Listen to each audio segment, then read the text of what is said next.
Okay, we have the house wrapped, so that's looking good. I'll talk to them about the metal roof and it being in 2 pieces. And then I believe they're going to be starting on windows and doors soon, and then siding will come after that. So let's go take a look at the interior and see how the layout is going with the interior framing. We've got the waterproofing along this whole back side as well. This whole area gets backfilled a little bit. All right, I'm at your entry. Here is going to be the laundry room area. Well, first we've got mechanical closet that's accessed from the outside. So this is just going to be a solid wall that comes across. You've got laundry room right here, and then this leads into your office space. And so I just want to point out we have to have a hatch to get down below. So we have that in what would be like a closet nook. There will be no closet framed out in your office, but I think there is a wall, like a little wing wall that's going to pop out about 2 feet and come up. So you could put some sort of furniture piece over here if you wanted to, but this is going to be a piece of wood flooring that can come up so that people can get under the floor and access any sort of electrical HVAC stuff that's going to be running under the floor. And then they're going to work on framing this portion of the house this week. So right here is where the wall is going to get installed for your office. We were able to shift those windows over so that we can make the man cave a little bit bigger. So the wall will happen offset from the post. I think it gets installed right here. And then this is the man cave area, and then primary bathroom is over here. So this is the portion that still needs to get framed. Alright, not much has changed on this kind of section of things because this is all an open floor plan concept. They will be framing out the fireplace later once we give some more details on that. This is your kitchen space, kind of where these studs are, is where the new wall is going to get put up that divides the kitchen from the office and the man cave. But they do have these interior walls in now, right here. Right where this ladder is the doorway that's going to lead to the hallway. It's not actually a door, but it's, you know, a walking doorway. We're talking about your 2 ceiling fans out on the patio out here. And because of the roof line, it's right up here on the outside and slopes down. We think if we did 2 fans, you would see them from the top of these windows right here. I'll draw it in on a photo so you can see. So option 1 is to have the 2 fans, and you will probably see them from the top part of this window on each side. Or the other option would be to do 1 ceiling fan in the center right here. This is your fireplace. And so from the outside on that porch, you just have the 1 fan that comes down, and you've got a table that'll probably span this whole distance right here. And so you'd only have the air circulation happening right here in the middle. So the option 1, 2 fans that you can possibly see from the windows, or option 2, have the fan in the center there with less circulation. And then we've got this wall right here, which divides kind of a seating area from bedroom 1.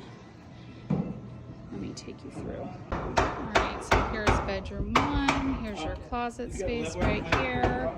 He's standing in the doorway right here. This is the wall that separates the living room from the bedroom.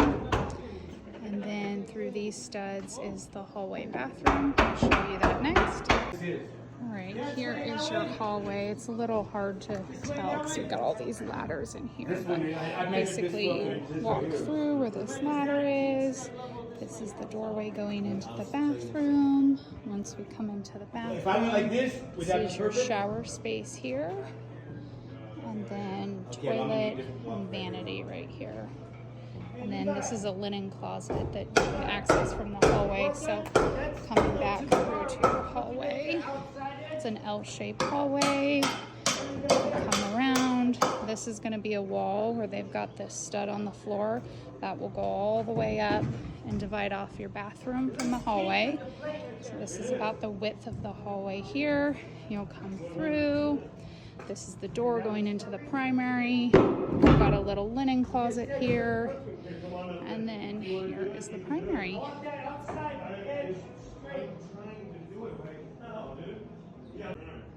Alright, so this is the wall that I'm imagining being the headboard wall. And my thought was the headboard would basically split this post and beam that hangs overhead. So half of the headboard here, half of the headboard here. And then if I'm standing right up against that post, this is kind of the view that you would see. This allows for like a little seating space over here. Lots of room for about 2 chairs, and then you'd have a really good sized nightstand or like dresser here. And then you've got, I think you have sliding doors here. Definitely room for a good sized nightstand on this side. You have a little nook right here before you get to the closet that you could have a taller dresser if you wanted, or something short and a piece of art there. There's not much space on this side. You've got the doorway, and there'll be trim that happens right here. Here's the closet. They still have to build this little header piece right here, which will have a couple more studs in it. And then this is going to have a barn door on it that slides this direction. So there's a track that gets mounted right here, and then the door slides along it. This might be a great place to do like a mirrored door, so that if you wanted a tall mirror to check your outfit, you know, for the day, then this would be a really great spot for that. You could also have a tall mirror on this wall if you wanted that, but you will have a barn door here.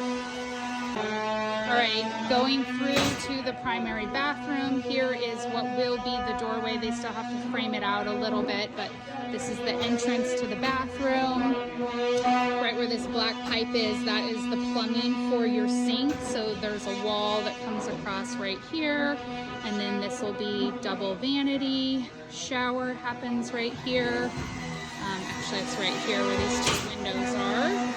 And then they've got the wall framed out a little bit for the like toilet room, and this is a pocket door, so it's going to have a really large opening at first because the door has to slide into a little pocket behind the drywall.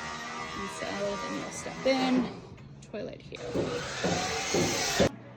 So there's going to be vaulted ceilings throughout all of the house like this. We're talking about between each bay, dropping it down about 4 inches. So I think these beams are 12 inches in height. So you'll see about 8 inches, which is, 3/4 of it still exposed.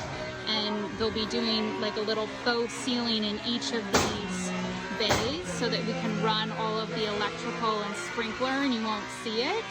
In the bathroom though, this bathroom, the hallway, and the hall bathroom, we're talking about dropping the ceiling to 10 feet, which is about this cross beam height.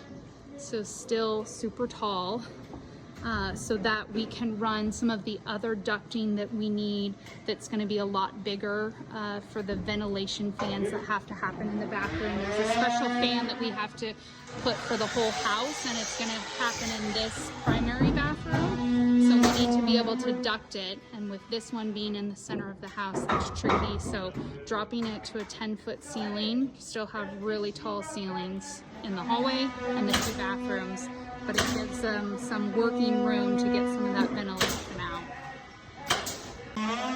They're going to start doing some grading, I think, next week. A lot of the dirt that's going to come from the steamboat foundation is going to make its way over here to do some of the backfilling. They have a little bit of this that's higher up that they kind of have been stockpiling. You can kind of see how it slopes down.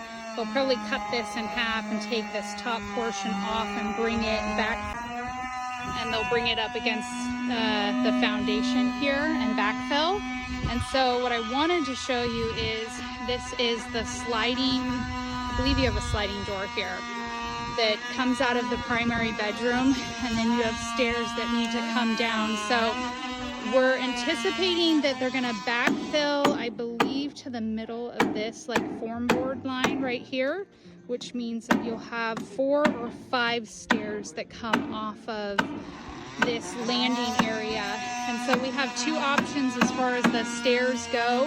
They can come down like this, down the center of it, or you're gonna have a platform either way that you step off onto that's like 6 feet by 3 feet deep. The stairs could come this direction, which will, once you walk down them, then it'll make it easier to come around to this side of the house if you want.